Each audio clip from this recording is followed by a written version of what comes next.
sweat testing is becoming increasingly common amongst endurance athletes, and I'm seeing more and more athletes go and get a sweat test done and then say like, oh, I need to be taking 100, 150, like 1,000, 1,500 milligrams of sodium per hour during exercise. But the deeper I go down into the research, the more questions I have as a practitioner. So I thought, like, why not go straight to the source, get the expert, the person that has done most of the research, or a lot of the research in this particular area on sodium and hydration, Dr. Alan McCubbin. So welcome, Alan, for joining me today. No problem. Pleasure to be here. Yeah, as I was about to sort of say, I've seen a lot more athletes these days. They're going and getting a sweat test done, and they're being told, like, you sweat 1,500 milligrams of sodium per hour, so you must take this product per hour. But the more that I've been researching into it and looking into it, I'm like, the messier and the deeper the hole that I come into in terms of sweat rates changing from day to day, sweat rates changing from season to season, between the exercise you do, the weather, all these things. And it doesn't seem like we can just actually give us this blanket one size fits all approach. Like, I'd love to hear your thoughts of how you got into this space and some of your learnings to date. Well, pretty much exactly the same as you just described. That was my experience as a practitioner 10 or 15 years ago, having a whole bunch of questions that I couldn't answer around sodium.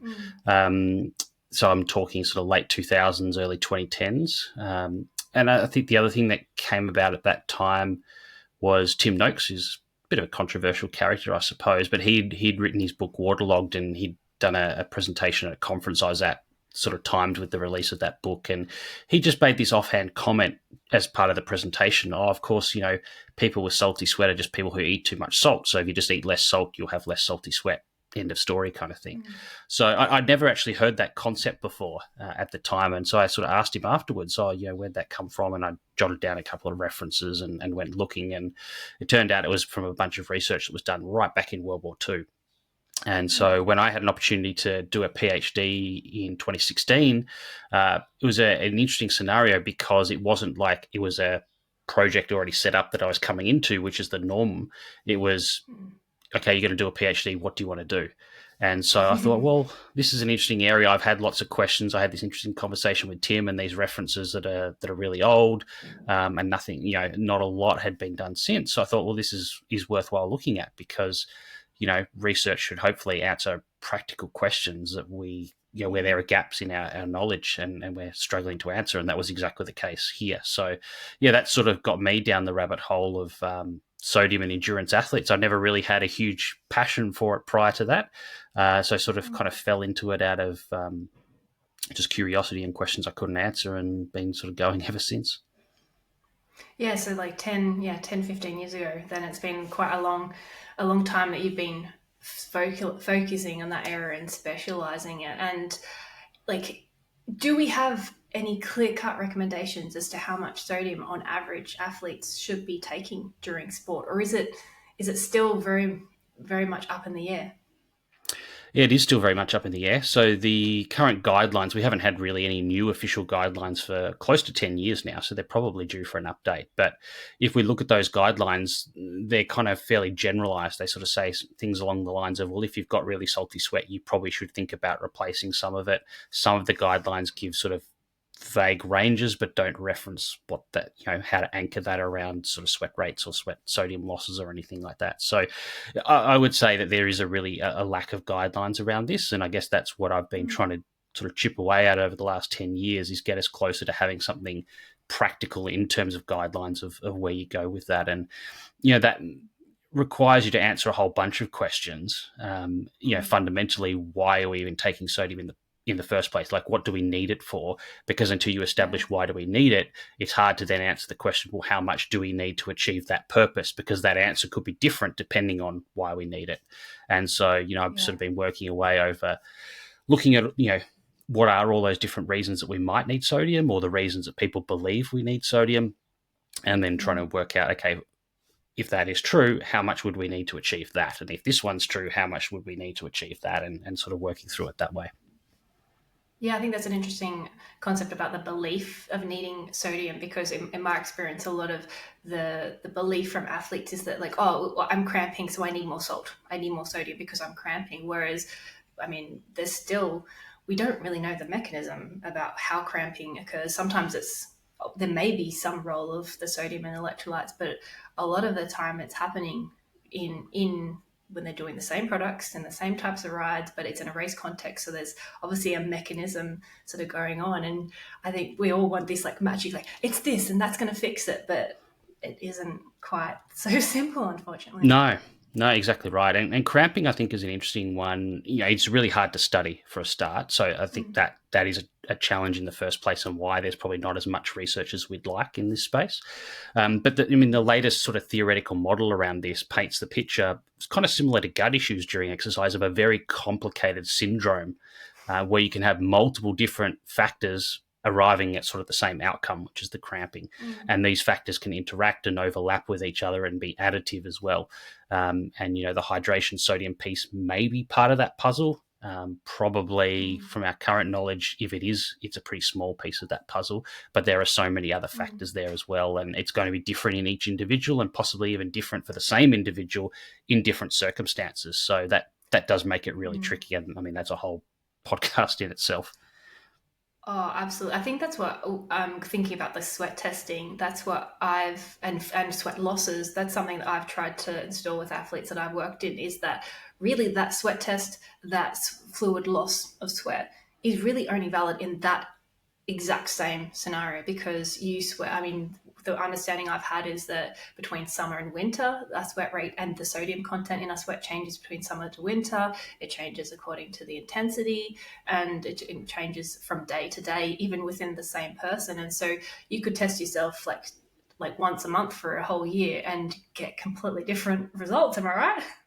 Yeah, absolutely. So there's a whole bunch of different factors that will affect both sweat rate and then sweat sodium concentration, and then obviously you combine those to work out, how many milligrams per hour or millimoles per hour of sodium I'm actually losing. So because both of those factors have so many variables that go into it, you're exactly right. You're never going to get the same answer twice in different circumstances.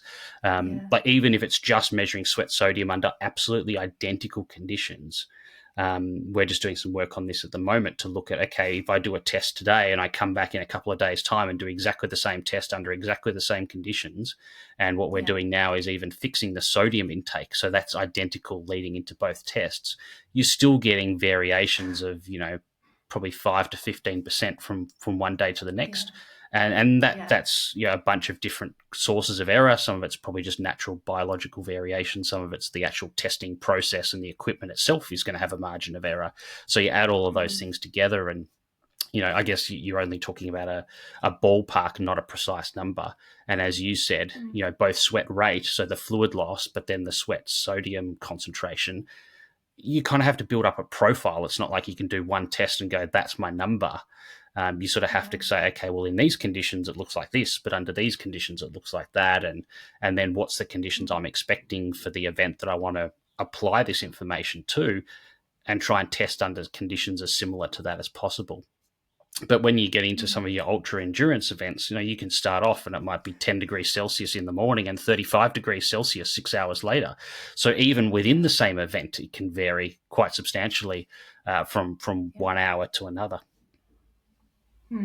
Yeah, I think that's good advice in terms of like building a profile, and that if it is relevant to you, that it's not just going to be one test, but also then I think it's worth having a chat now about the testing that you do, because typically what I'm seeing is someone's done a test and it's just one spot. And I know there was a study that you were involved in, or you did the analysis, and you're showing that the sweat and the sodium concentrations according to 4 or 5 different sites can be sometimes like marginally different in terms of the concentration. So one will overestimate, another will underestimate. And as a result, ideally, if you're looking for the closest to the truest results, then you need to have one that has all those accounted for.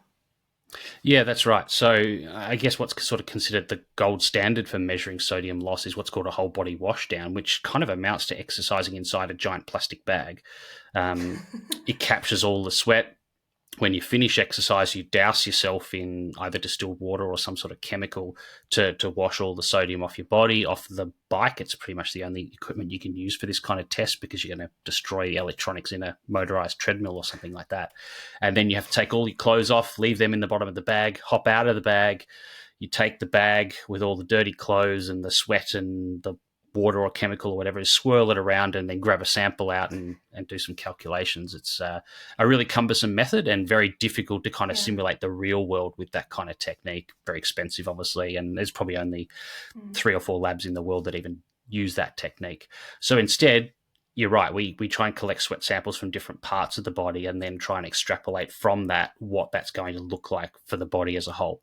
And so, I've done that at different sites in some of my research, but credit here to the guys and girls at the Gatorade Sports Science Institute, because they have done the majority of work in this area to work out, okay, if you take a sweat sample from your forearm, for example, or your chest or your shoulder blade or your thigh, how do you need to mathematically manipulate that number to get an accurate estimate of the whole body, the whole body value. And so they've done all that hard work over the last 15 years or so, and it's credit to them that we actually have those answers. Yeah, it's useful. And so then obviously, like interpreting the sweat loss, the sodium loss accounted for in a test, it needs to be interpreted with caution. It's not just simply a case of like, oh, you've sweated out 100 milligrams, you need to take 2 of these, you need to take 3 of these, you need to take 1 of them, and you need to take 7 of them. Like, there's so many different products on the market. Like, how do you find we should be, or ideally, interpreting these sodium loss tests? Yeah, exactly right. And that's where, unfortunately, for a really long time, the science kind of stopped. There's been a huge amount of work going into refining the testing process itself and making that as accurate as we can, and getting an accurate estimate of sodium losses. But actually, surprisingly little research on what to do with the number once you've got it. And so that's what I've been trying to sort of unpack over the last sort of 5 or so years is exactly that. What do you do with that number once you've got it? And that comes back to what I was saying earlier is, okay, well, why are we replacing sodium? Because that might give us some idea of how we then interpret that number. So there's all sorts of different reasons that people give for, why you're trying to replace sodium during exercise. And you can kind of work through them systematically. So the first one, some people will say, and often this comes from manufacturers of electrolyte products themselves, it improves the absorption of water from the gut, so it hydrates you better, or more rapidly hydrates you. And there's been a bit of research in this area, and it generally suggests that that's true in certain segments of the gut, but if you're looking over its entirety, the difference is minimal, if any. So that's probably not a good reason necessarily to replace sodium. And even if it was, when you think about it, that's about the composition of the beverage. It's got absolutely nothing to do with your sweat sodium losses. So a sweat test isn't going to help you with that sort of question anyway. The second question that people would say is, it makes me thirstier and want to drink more. That the pretzels are making me thirsty kind of phrase. And certainly that seems to be true outside of exercise. And then during exercise, when you look at research where they've given lots of sodium or not much and then allowed people to manipulate the amount that they drink, the results are actually a mixed bag. So some studies show that yes, it does increase the amount of fluid that you tend to drink during exercise. But for example, we did a study to look specifically at this. We got runners on a treadmill for 5 hours in 30-degree heat to deliberately deplete their sodium as much as we possibly could, and then give them capsules to replace either 100% of their sodium losses or literally 0 placebo. And we couldn't see any significant difference in the amount that they voluntarily drank without us prescribing the fluid intake. So it seems to be a mixed bag. I think under certain circumstances it might. Obviously, we did it in capsules to blind it, but if you could taste the salt, that might give you a different outcome as well. So I'm not saying that it definitely doesn't work for that. I think it can in certain circumstances. But again, do you want that? Are you someone who struggles to drink enough and you need that push to drink more? Then maybe that's helpful. But if you're someone who's maybe prone to over drinking during exercise, that actually might be a detrimental thing. So, it's going to be situation specific. And again, the amount of sodium that's going to stimulate that thirst may have nothing to do with sweat losses. It's about what tastes good or what's going to drive you to drink more or not as appropriate. The third one is kind of fluid retention. Sorry, you keep going. Third one. Yep, cool. The next one is fluid retention. So, a lot of people say, I'm taking the sodium to retain the fluid better in the body so I don't just pee it out again. And that's definitely the case at rest. So we Yeah. see that both before exercise for that sort of hyperhydration that we use in some circumstances, and then Yeah. post-exercise from a rehydration point of view. But during exercise is a different story because most of our water loss from the body is not through our kidneys, urine losses. It's through our sweat glands. And our sweat glands don't really care about this all that much.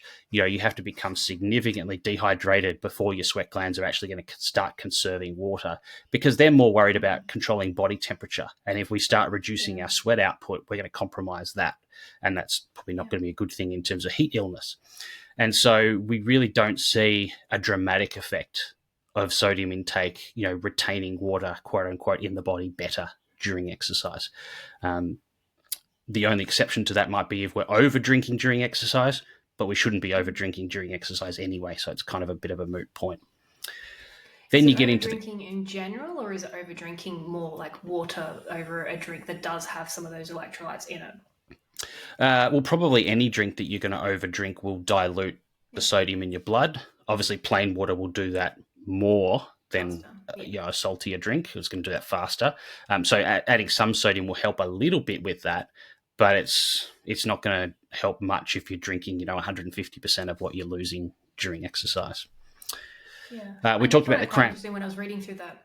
I did find it quite interesting when I was reading through your study where it was the randomized control trial of those runners. You gave them 100% of what their sweat losses were predicted to be, and I did find it really interesting that there literally was no difference in. They still had the same amount of sweat that they were losing. They didn't change their drinking habits.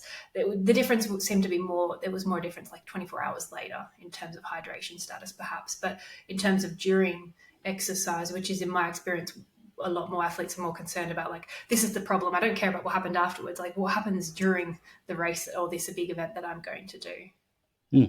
Yeah, exactly right. So cramping, we sort of talked about that one before. And then the final one is sort of just balancing the fluid ins and outs to maintain a stable blood sodium concentration. So we're not becoming hyper or hyponatremic. So hypernatremic is what happens when you exercise and you sweat a lot and you don't eat or drink anything. So we're becoming dehydrated. Our blood sodium concentration actually rises. And that's sometimes I think a concept that athletes take a little while to get their head around because as we sweat, as the sweat travels through our sweat glands towards the skin surface, all of the water goes out onto the skin surface, but we actually recapture some of that sodium before it leaves the body, which means that our sweat that ends up leaving the body is always less salty than the fluid that it came from in the first place. And therefore, that fluid is getting saltier and that fluid exchanges with the blood. And so our blood actually becomes saltier as we become dehydrated. So we're ironically in this situation where we're quote unquote losing a lot of sodium, but at the same time, our blood is becoming saltier. And so people are like, well, okay, which one's more important then? Because you've got almost seemingly conflicting goals here to manage. And that is tricky sometimes. As your blood gets saltier, you do get thirstier. So that's that kind of stimulating thirst, which makes sense because then you drink water and you bring it back down to normal again.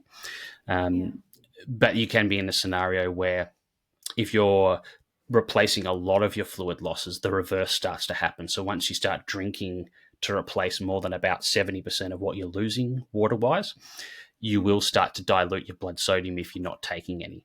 And so for me, of all of those different reasons I've just discussed, that's the one where I think there is a benefit from sweat sodium testing. It's the only one of all of those that you actually need a sweat sodium test result to inform what you're going to do. And that's to stabilize that blood sodium. And really, it's not about replacing a deficit in terms of sodium. It's balancing the fluid ins and outs with the sodium ins and outs so they stay in balance with each other. Yeah, that's interesting. So then essentially it's actually the first thing we need to think about and look at is the fluid losses in sweat in terms of volume plus the strategy or the amount of fluid that we're consuming, which depending on the sport is going to be impacted. So like on a bike, probably most people aren't going to be drinking more than a litre an hour generally, unless they've got really big bottles and of stopping at feed zones all the time. But in my experience, a lot of times people doing some of these events 4, 5, 6 hours long, they want to stop as little as possible, and so they'll try to minimize their fluid intake. So sometimes those drinks actually could be quite concentrated energy wise, but then not so much with fluid. Like if they're then adding salt tablets on top of that, is that then actually creating more of a problem sometimes than a benefit? Yeah, potentially it can. So as I said, like if you're drinking generally less than 70% of what you're losing back again, so Yeah, let's use 1 liter an hour because it's a nice round number. So if you're yeah, drinking less than yeah, 700 mils an hour against a sweat loss of yeah. a liter, um, your blood sodium will go up. So if you start taking lots of sodium, whether it's in drinks, in capsules, tablets, in food, however it is, theoretically Mm, that's going to make your blood saltier. yeah. Now you can argue, is that a good thing? Is that a bad thing? Well, if it makes you thirsty and then want to drink more, and you've got the fluid Mm, available and that's appropriate, well, that probably is a good thing. But if you mm. don't have the fluid available or it's making you excessively thirsty, then that may not be a good thing. And if that blood sodium goes really high, you can start to feel quite unwell, nauseous and vomiting and Yeah, things because I like mean, that. And in my that's pretty understanding, extreme. like You if don't see that very often, but it theoretically can happen. I mean, from my understanding, like in situations where people have had too much salt, whether it's in their diet or that it's been too much salt in their drinks, like that can actually lead to some of the vomiting or the gut issues that they're trying to avoid. Yeah. And they're thinking that they're benefiting by having all those electrolytes. So sometimes actually the solution is creating the problem or exacerbating the problem, perhaps. Yeah, exactly right. And that's where, I think for me, we need to start thinking about fluid replacement and sodium replacement together because Mm, they interact with each other so much. We tend to think mm, about fluid replacement in terms of hydration and then sodium replacement in terms of sodium loss as if it's like this store that we start with this much and we lose it. And if we lose too much, something bad is going to happen. I think that's conceptually how we tend to traditionally think about yeah, sodium, almost like glycogen, like carbohydrate stores. But that's not yeah. how it works. Sodium interacts with the water, and if we replace all of the sodium and none of the water, or vice versa, we're going to run into troubles either diluting the sodium if we're taking way too much water and not enough sodium, or Mm. making the blood much too salty if we're replacing all of the sodium and not enough of the fluid. Hmm. Yeah, I mean, it's a very fascinating and complicated area. So I can appreciate how much effort and time and sweat and tears have been put in it on your perspective to get to this point where we can give a little bit more clarity on, like, yeah, if you're going to be drinking less than 70% of what you're sweating out fluid wise, then we might be looking at additional sort of supplementation. But for most cases, it does seem to be an unnecessary thing that people are adding onto the list of, like, I've got to do this and I've got to get this and I've got to add this amount of sodium and on top of what I'm already doing in products. Yeah, exactly right. And so, part of looking at this from my perspective to look at it practically is to say, well, what situations do you actually need to replace sort of that 70% or more of your fluid loss?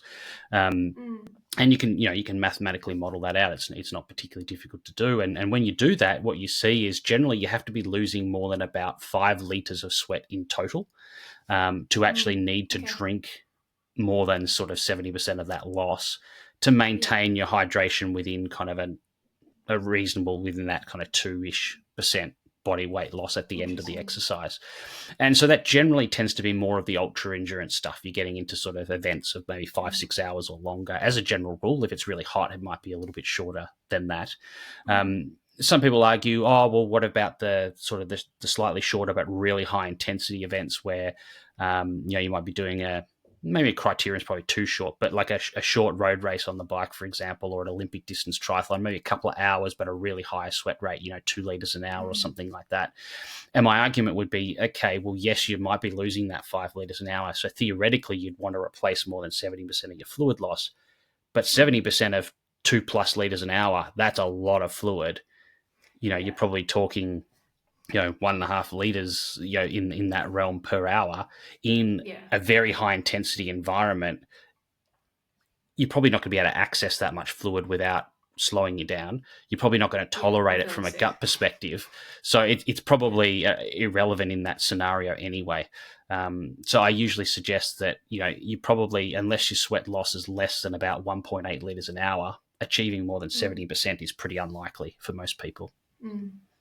Okay. Yeah, that makes sense. I think it's it's the duration.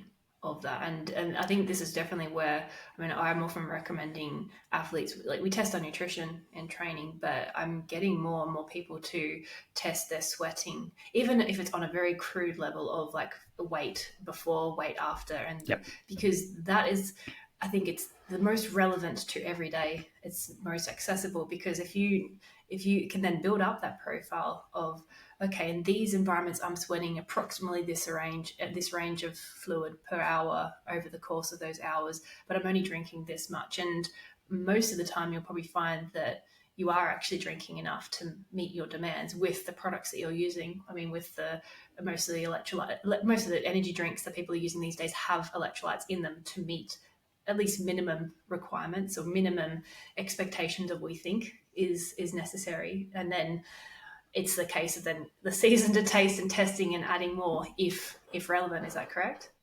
Yeah, exactly. So, I mean, duration is going to trump everything. And just to give you a nice sort of easy example of that, imagine you had, again, nice even sweat rate of a litre an hour and your event was 2 hours long. So you're going to finish the exercise in a deficit if you drank nothing of 2 litres. Yeah. Or you might have a 20-hour event, still 1 litre an hour sweat rate. Pretty unlikely, but it could happen theoretically if it was a hot day. So you're going to lose 20 litres of sweat by the end of that if you do nothing. So if you're trying to limit sweat loss, that 2% of body weight, we kind of say it's relative to body weight, but it's kind of a fixed amount no matter how long or short the event is, right? So, let's say that 2% was, 1 kilo. And so your 2% then is 1 kilo. Okay, so if you want to limit weight loss to 1 kilo in that 2 hour event, you would need to drink 1 litre of fluid. So you're replacing 50% of that 2 litre loss. Whereas in the 20-hour event, you would have to drink 18 litres out of the 20 that you lost. So what's that as a percentage? Like 80s, 90s, something like that. So same sweat rate, same 2% body mass loss that you're trying to stay in, but the duration has meant that instead of replacing 50%, you're now replacing, I haven't done the maths, but like 80, 90% of that fluid loss. And so the duration really has the biggest impact on that, I find. Yeah, so it's first thinking first fluid, then fluid losses, fluid intake, and so without the fluid loss, just your sweat rate means nothing really. Like Yeah. the sodium losses don't really mean anything if you don't know what the fluid loss is consistently No, throughout that's that right. event. So, I mean, you can get those numbers. And again, that traditional approach of, sodium is this like fixed amount of stuff. And if we lose too much, something wrong will happen. Well, we made people lose close to 10% of the total amount of sodium in their body over 5 hours. It did nothing. We gave them placebo or we replaced 100% of that sodium. There was no difference in body temperature, no difference in the amount they drank, no difference in their perceived effort. We couldn't find Yeah, and it anything was of, interesting. I of think half of them couldn't even, half of them guessed, and then half of them like, I don't know. Yeah. So they were taking the capsules, so they didn't know which, whether they were getting the salt or not. And we deliberately picked capsules that dissolve just a little bit more slowly than the gelatin capsules, just because we didn't want to cause any kind of nausea or vomiting by giving them a big whack of sodium that just dumped into their stomach in one hit. So yeah, we Well, actually, really that's a don't good see any point, evidence for perhaps, that. because that's a good point. Perhaps if some people are supplementing with salt tablets, the tablet, the capsules, if they are dissolving rapidly, or I mean, I know I've seen more people DIYing, making their own capsules of things these days, and if they're using like a gelatin, like that could actually be exacerbating some issues that if they're having vomiting or cramping, or particularly I'm thinking vomiting, where athletes that will be like, yeah, I had the sodium and all this, and I was like, it sounds like you've had too much, perhaps. Like, Yeah. I learnt that the hard way during my PhD because I had to test all the protocols we were going to use for one of the studies we were doing where this was about sodium intake the days before exercise, so that was not even during. And so we got some gelatin capsules because we had some left over from another study. I filled them up with salt, popped I think 4 of them in my mouth at once. Within 10 minutes I was in the bathroom vomiting it back up again. But then did some experimentation and discovered that they're kind of sold as vegetarian or vegan capsules. They're made of methyl cellulose, so plant material. So they're not enterically coated or anything like that, but they do, like when you put them in water and compare it to gelatin, the gelatin just basically disintegrates instantly within a couple of seconds, whereas the methyl cellulose takes several minutes to kind of come apart, and it's going to more slowly release that salt out of the capsules. So I think a lot of the products, like the commercial products, are used methylcellulose simply because it's vegan, and so they don't want to exclude part of their potential market. So that does make it easier, and I found that that's fine. That generally works pretty well. Having them with food or fluid also helps, because again, you're just dispersing it amongst that food or fluid in your stomach rather than just dropping it into an empty stomach. So there's a few little tricks that you can use like that to kind of help from a tolerance perspective. Yeah. And do you find that in terms of like, is there a difference in terms of tolerance when it's coming from the tablet? I mean, I would imagine so. If you're having, like, I mean, I'll just look at the ones that I had in front of me that I just grabbed from my cupboard. Like this one has almost 700 milligrams of sodium in it, whereas this one I think has got 300. This one's got 100 per tablet. I mean, obviously the amount that you put in per fluid is going to be saltier. That's going to impact palatability. There's a point where you're drinking seawater and you physically just don't want to drink it, which is why perhaps the tablets or the capsules can be more practical for someone that believes or needs to supplement because of that duration, that fluid loss and everything. Yeah, I mean, that's a really good point. I mean, we tend to talk about, sodium as something that's going to stimulate thirst and make you want to drink more. But if it tastes awful and you don't want to drink the fluid that you've got with you, it actually may have the opposite effect, and you don't want that either. And that's, the paper where I looked at that modeling was to say, well, under which circumstances do we need to be scientific and actually measure sodium losses and then put a plan in place to replace it, which I call sort of test and target. And in what cases is it more just about what's going to influence the behavior of your hydration in a positive way? And that's why I kind of call it season to taste. If you want to drive more drinking, then you should add enough salt that's going to encourage you to drink more. And that, how much I would prefer to encourage me to drink more might be different to you, might be different to the next person. So I guess it's a lot about personal preference as much as anything in that situation. Oh, absolutely. Like I find that I naturally drink a lot more, but I find I have always used it as a heat regulator.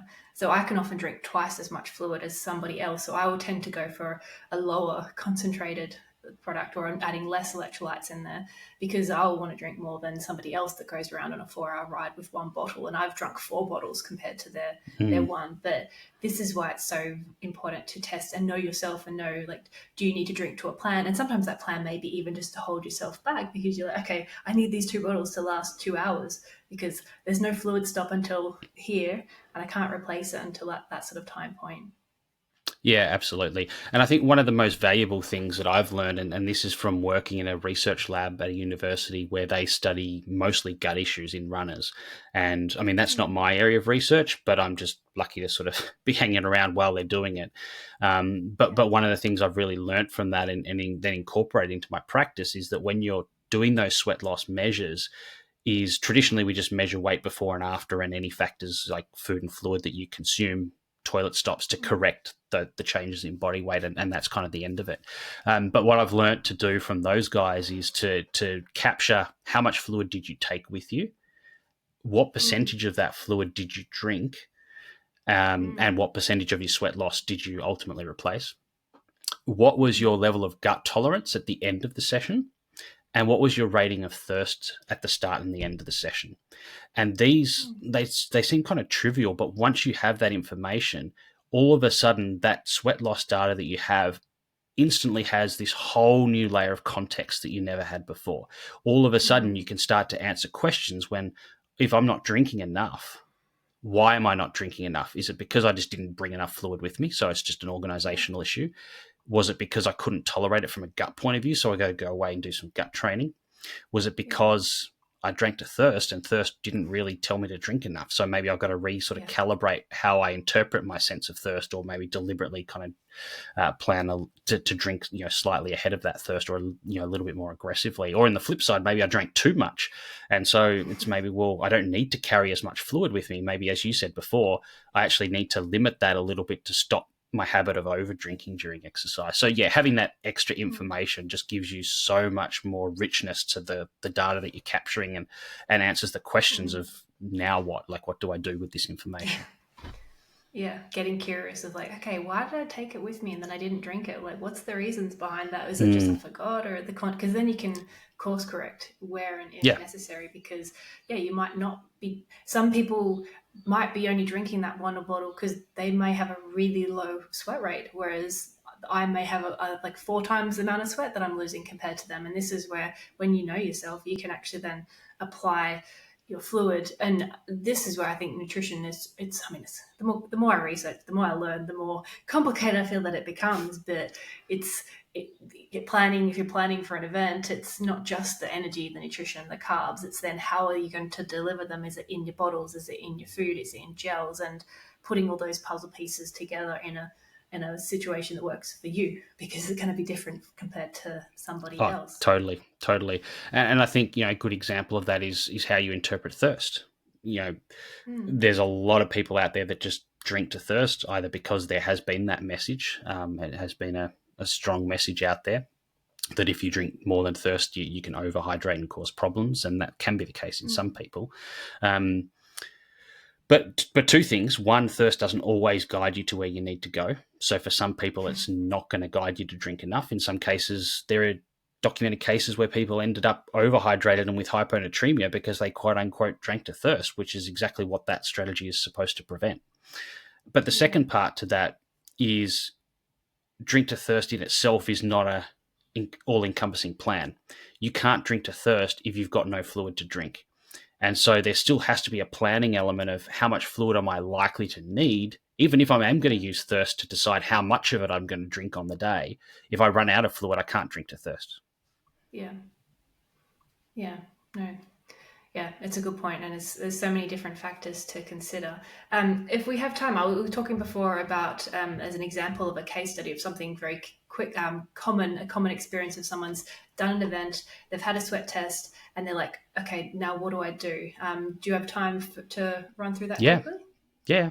Perfect. Okay. So, example of a cyclist, male cyclist who done 3 peaks, which is about 220 kilometers, approximately 8 hours. Unfortunately, I don't have any fluid intake or sweat loss in terms of fluid data, but they done a test. It was only one side, which their result had been said you are losing 1,300 milligrams of sweat per hour, so you need to replace that. When we looked at what they were actually consuming, they had at least 250 milligrams of sodium in the whole during the whole duration. There may be perhaps more than that because I think some of the products the nutrition data was underestimating or overestimating, but it's approximately 300 milligrams per hour, and they were prioritizing energy from their bottles, and then taking salt tablets alongside of that. Would if someone's in there, they've done a test that's suggesting that they're losing 1,300 milligrams an hour, and they've replaced 300 an hour. Obviously, if we don't know the fluid intake, it's hard to sort of Mm, model this. But what would your exactly. thoughts be on this situation? Yeah. So what I did, because you sent that to me beforehand, is I have modeled this and made some assumptions about fluid intake and loss, and then a Mm. variety of scenarios so you can kind of look at it. So 1,300 milligrams for a start. As you said, if that was just from a single site, some sweat testing companies will do that calculation of a whole body estimate, and that's the number that they provide to you. Some of them will just give you Mm. the value at that site. And so it's really important, I think, if you are getting any kind of sweat sodium testing done and you're not sure, is ask the company, is this an estimated whole body value, or is it literally the measurement that was taken at that site? If it was the measurement that was taken at that site, for the majority of sites that we practically measure, chances are your whole body sweat sodium concentration is lower than what was measured. Mm. So Okay. that's the first part. But if we assume for now that it's a whole body estimate, and it's 1,300 milligrams an hour, so that's a combination of the sweat rate and then the sweat sodium concentration. So that could be, as an example, 1 liter an hour and 1,300 milligrams of sodium per liter, or it could be the flip side to that. So it could be 1,300 mils an hour and 1,000 milligrams per liter. So I've sort of looked at both. It doesn't really change the Mm. result too much. So if we look at 8 hours, the first thing we need to decide is, well, how much fluid are we losing and then replacing? We've got the loss aspect, but what is the replacement aspect to that as well? Mm. So in the modeling, I've put in here a three, like finishing the 8 hours with a 3% body weight loss or a 2% body weight loss. You're probably going to end Yeah. up or want to end up somewhere in that kind of a range. So if you go for the 3% loss, you're talking about 75 to 80% of your fluid losses need replacing to finish with that result. And then sodium wise, ideally to maintain a stable blood sodium without the body having to do other things to compensate for that, you're looking at around sort of 400 to 450 milligrams an hour of sodium being replaced, which is about a third. You're replacing about 30% of your losses, which is slightly higher than what this rider took in, but not a lot higher. If we then look, so that was 3% body mass loss. If we look at 2% body mass loss then, so instead of having to drink, sort of 75 to 80% of their sweat losses back, they're now more looking at sort of 85 to 88-ish. And so with the same sweat sodium concentrations, you're now looking at more like 750 milligrams an hour of sodium. So the sodium requirement, you've gone from replacing sort of 30 to 35% up to closer to 60%. And that's because you've more aggressively replaced the fluid loss as well. So that's, I guess, a nice example of how those two things will interact with each other. But I guess the key point here is that even in that scenario, 8 hours, you're replacing almost 90% of your sweat sodium losses. You still only, of your fluid losses, you still only need to replace about 60% of the sodium loss versus, 85% of the fluid loss. Yeah, so I mean, the situation, they were taking some salt tablets, and they could perhaps have increased that slightly, but it's not a case of they need to be having 3 times, 4 times the amount of sodium. And that really comes back down to that fluid approach, because in my experience of athletes doing these sorts of events, most of them are doing it for a time and they want to spend as little time stopping as possible. So I will see more people skipping aid stations or having less fluid on them because they don't want to have to stop for that extra 5 minutes because they want to get that like 8-hour time slot and be probably more prone to coming out the end of the event more dehydrated and having lost more sweat, which I mean it's really interesting and fascinating to think about what's the outcome and how's that going to play out during the event, and what's the best approach to then replace that if you want to add additional salt needs, but it's not going to be 100%. No. And there's no scenario where you need to replace 100% of your sodium losses that I've ever come across. Possibly if you're over drinking during exercise, but the simple solution is don't over drink during exercise rather than take sodium because you've over drunk during exercise. But to your point, like about people, limiting the fluid to save time, it's like, well, eventually you're going to become dehydrated to the point where you're going to lose time because you didn't take the fluid, and it's going to go back the other way. It cuts both ways. Yeah. I mean, there's so many factors that this is why we want to test all aspects of our nutrition in training if we've got a big event, so we don't make the mistakes on race day, or we can minimize the mistakes happening on race day. Yeah, for sure. Yeah. And I think the other point from that, and coming back to something we were talking about earlier, an event like Peaks, it's going to be probably pretty cool in the morning and then potentially quite hot later in the day. So it's not like you're going to have the same sweat rate during that entire event. And so, the amount of fluid that you need to drink, if you take the sweat rate, the worst case scenario, and drink to that at the start, you're going to be peeing an awful lot because you're going to be over replacing fluid. But it's going to be more appropriate later on. So you probably need to have an adjustment in there. So in the earlier phases where it's cooler, I probably only need this much fluid, but when it starts to get really hot, I need to start to increase that fluid intake. But obviously you're then juggling carbs as well. So then you're going to have to switch from more solids to potentially less solids, or just have non-carb fluids to ramp that up as the temperature ramps up.